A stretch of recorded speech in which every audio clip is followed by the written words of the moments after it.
So I'm tying up today the Carrie Stevens streamer. This is the Pink Beauty. It's an interesting little fly. It's very pretty. First off, though, I think a lot of her hackles that she got back in the day, I don't think the hues and the colors were quite as bright. I may be wrong. Still doing a little research in on some of that kind of stuff, but these are some Whiting American Rooster capes. They're kind of a bright pink. I think hers were a little bit more subdued, at least the ones that I've seen. The colors weren't quite as bright, blues and olives and pinks and things like that. But this is a nice little fly. It has a shoulder of lemon wood duck in the recipe, but I'm substituting some mallard flank dyed wood duck color. Fun fly to tie. Very typical of a lot of Carrie Stevens patterns, but a very pretty fly. So that's the Pink Beauty. I'll get started tying.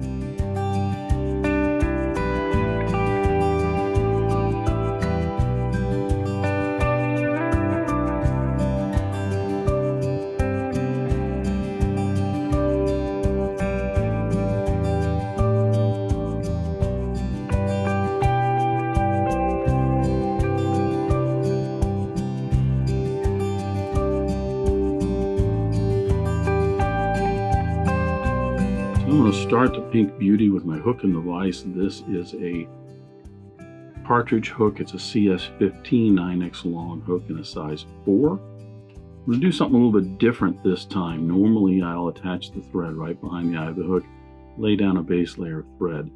However, the Pink Beauty has a black floss body, so I don't have to concern myself with the bronze of the hook darkening up any floss. And in order to speed things up a little bit, then I'm just going to go ahead and start my thread, trying to keep it flat right about where I'm going to put in the floss. I'll go ahead and debarb the hook. Thread, I'm using a UTC 140 Denier in black for this. And I'm going to go ahead and put my tinsel in. The tag is a silver tinsel, and I'm using a Danville silver and gold mylar tinsel in a size 12. I'm going to tie this in with the gold side up.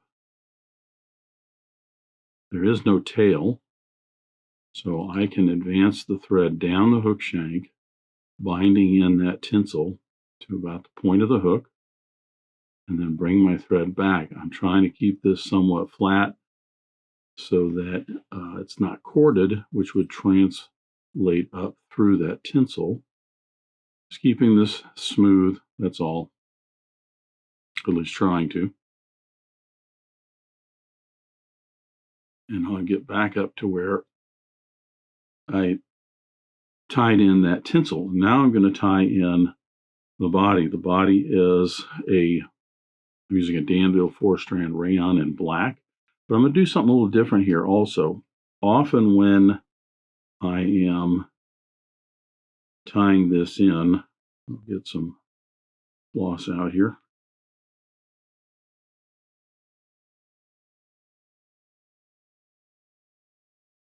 Often when tying the floss in, I will tie it in so that the ends here are all the way up the end of the body that way, and then wrap it down, trying to keep everything nice and smooth and mitigate any bumps here. But again, I'm going to end up with a little bit of a bump here just because the floss is wrapped over. But I've been playing around with taking the ends here and basically tapering them. So getting these all out and tapered just a little bit. So when I do bind this in, I don't have to go all the way to the end of the body. But what I can do is just bind it in right here. And then that taper will keep it from having a little bit of an abrupt bump right where the floss ends. Plus I'm keeping the floss kind of flat.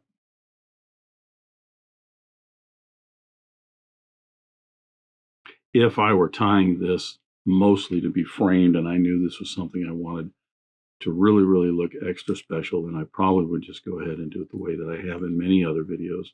and just put the floss all the way along on the underbody. But I think that this method of doing it will work just fine in terms of tying a fishing fly. It's one thing with these feather wing streamers, because the hooks are so long, it just takes a while to get the thread on there, to get the underbody done. Applying the body and the tinsel isn't really that long, just a little bit tedious. So trying to find some ways to kind of get around that a little bit, and I think this is one of them. See, with that taper, I don't have any pronounced bump in here where all 4 of those strands end.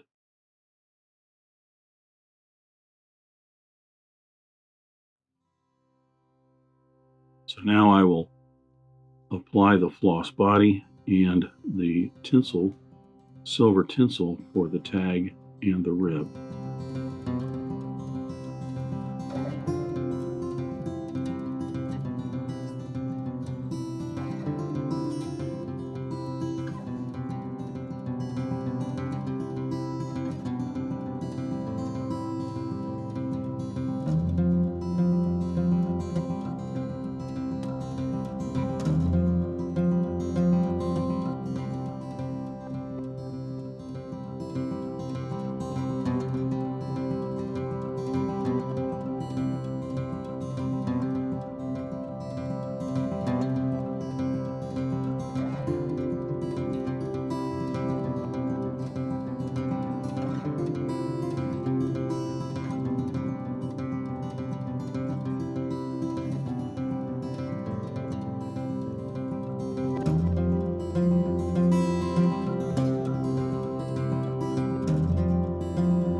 There you go. That happens too.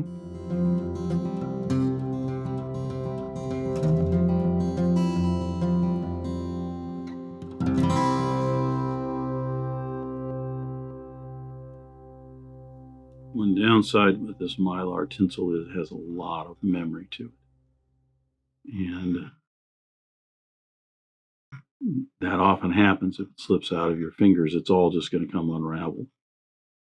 Using an actual metal tinsel is kind of nice because that does not happen. But the metal tinsel is also very sharp, and it's easy to snap your thread or floss or other materials with the metal tinsel.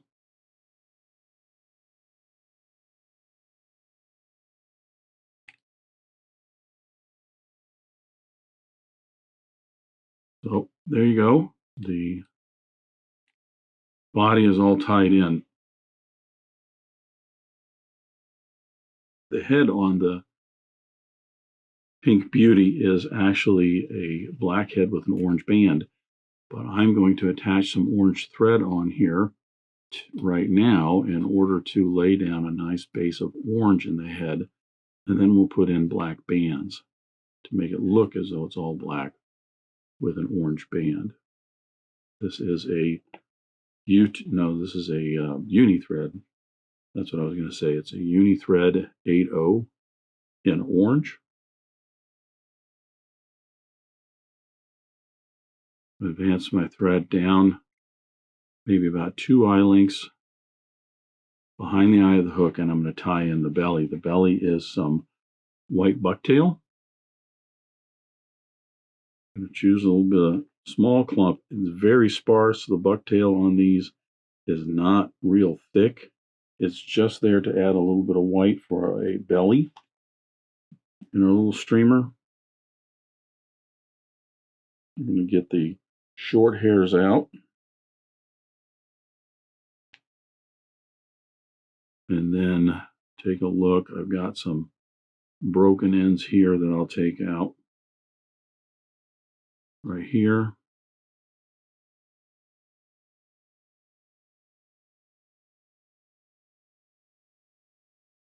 Kind of a pain.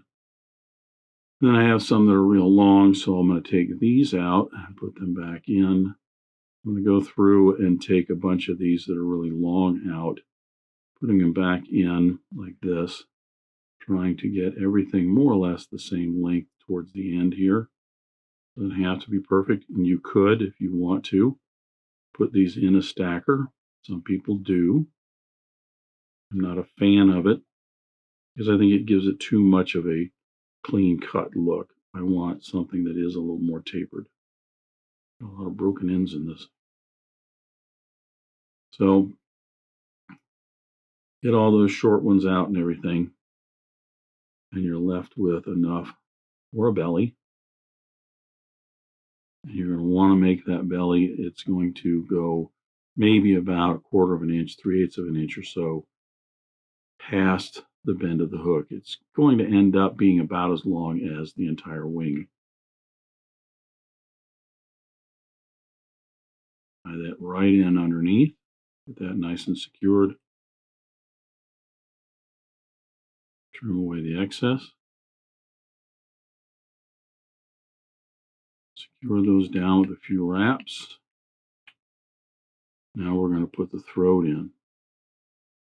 The throat is yellow hackle, and I'm using some yellow Schlappen for this. Process to feather, I'm just going to take 3 clumps, about this much in each. You don't want to have each one of them be too full. There's going to be one tied on the bottom, and then one on each side.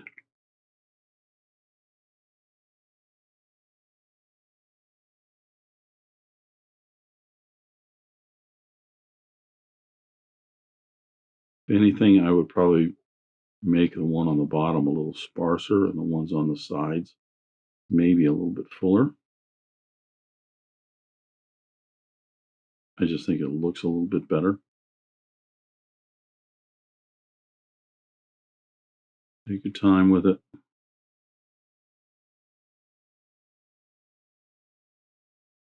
The barbel's not wanting to, or barbs, I should say, not wanting to cooperate.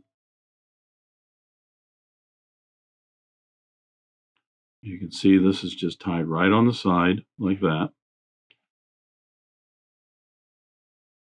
Going to help cover up and give a nice uniform base to the head there. At least that's my understanding. I'm still trying to figure out some of this with Mrs. Stevens and her tying method. Not too many people I know tie these, and finding out specific information about why she tied them in 3 clumps and everything. There are books out there, and they have been very helpful, but I'll find out.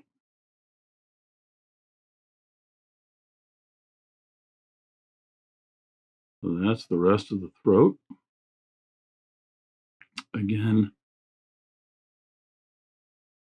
it's my understanding also there were times where some flies she would actually tie another clump of throat material right up on the top here, kind of splitting it going down the sides. But so now we're ready for the underwing, which is Peacock Herl, and I'm using just some strung Peacock for this.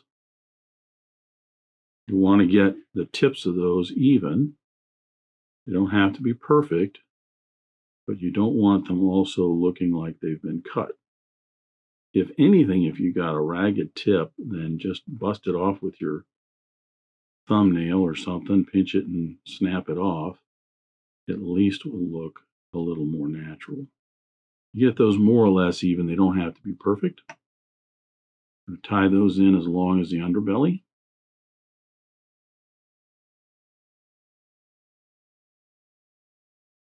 Now we're ready for the wing. I'm going to use the orange thread here to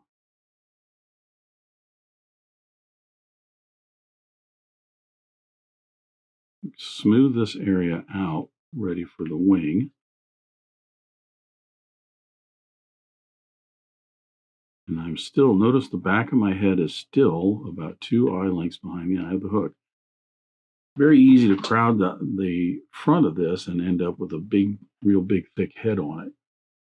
Now the wing is made of, each one has 2 pink hackles in it, rooster hackles. These are Whiting American Rooster capes.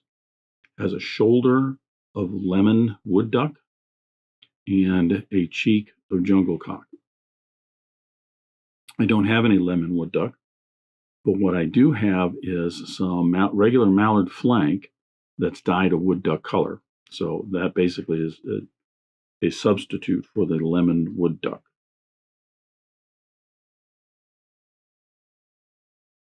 I'm going to match those wings together, make sure that I have the tips evened up. I'm going to cut the excess racuses off here, and I'll tie these in one at a time. I'm going to tie these in. I'll tie in your side first, and I'm just going to lay that up here, getting the back of that tied in right up on side here like this.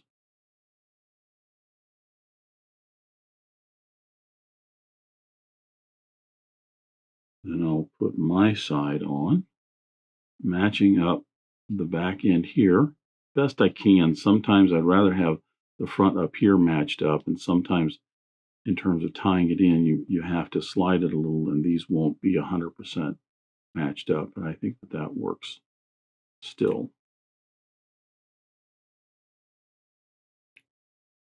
I'm going to get that tied in and take a look at it.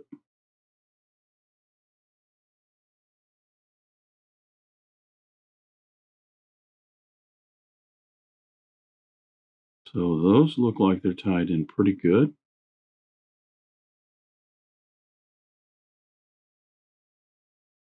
And now I'll use the orange thread to fill in any gaps, smooth things off, cover up some stuff.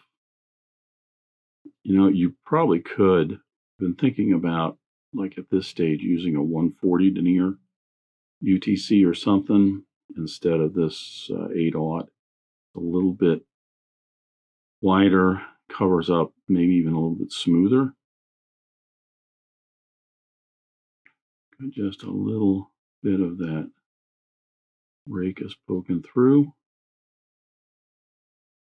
Get that nice and covered up.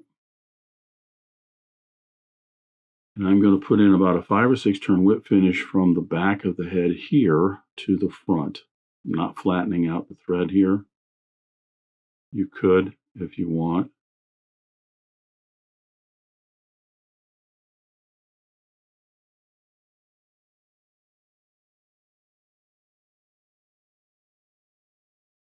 Take your time with that. Now,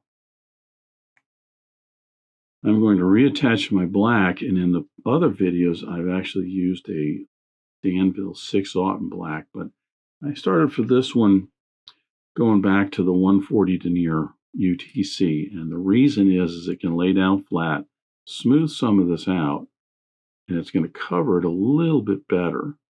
With the Danville, what I was finding is that I was getting a lot of wraps on top of each other, and therefore I would get kind of a bump of thread back here and a bump of thread in the front. With this UTC, I can cover this a little bit easier, flatter, and quicker, and I'm not bulking it up. Just take your time with this step. Make certain you get your wraps right where you want them. And again, I'll bring the thread to the back here. I am going to flatten it here a little bit, and I'm going to put in 3 or 4 turns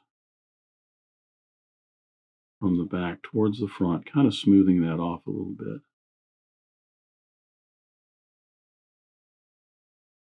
Careful with this step because you don't want to pull and tug too much. Secure that. Trim that away. Got a little nub down there. And now we're going to attach this to the front.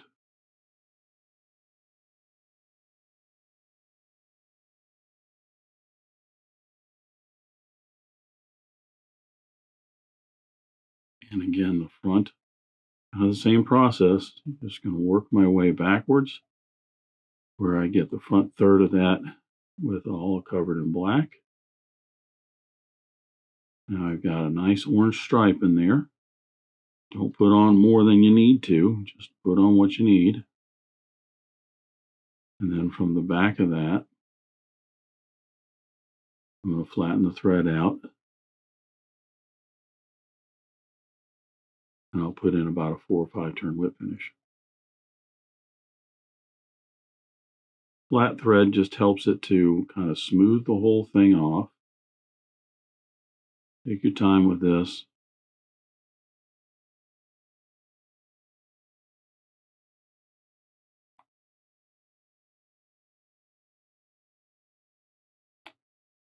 I like to, when I'm cutting this off, I don't like to cut it with the tip, because no matter how close I get those scissors down there, there's always going to be just a millimeter, a little less gap, and that's probably how I ended up with that little nub there. But what I prefer to do is just take the very edge of the scissors like this, right up against it, and then pull the thread against the scissors. Gives me a nice, cleaner cut. Doesn't always work out that way because I did that up here and it cut it also. So I'm going to try and get a little bit of that off.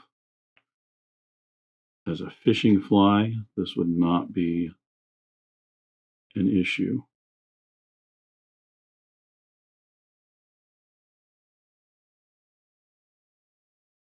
But as a framing fly, maybe. Problem is that's the very end of that whip finish, so you kind of have to be careful, because if I pull or tug on it, I can actually start unraveling that whole back end.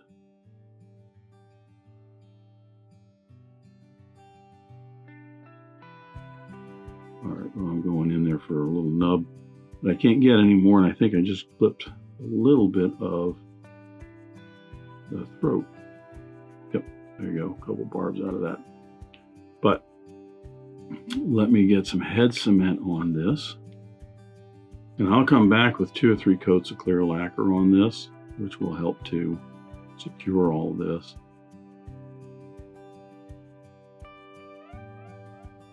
But that will finish the pink beauty.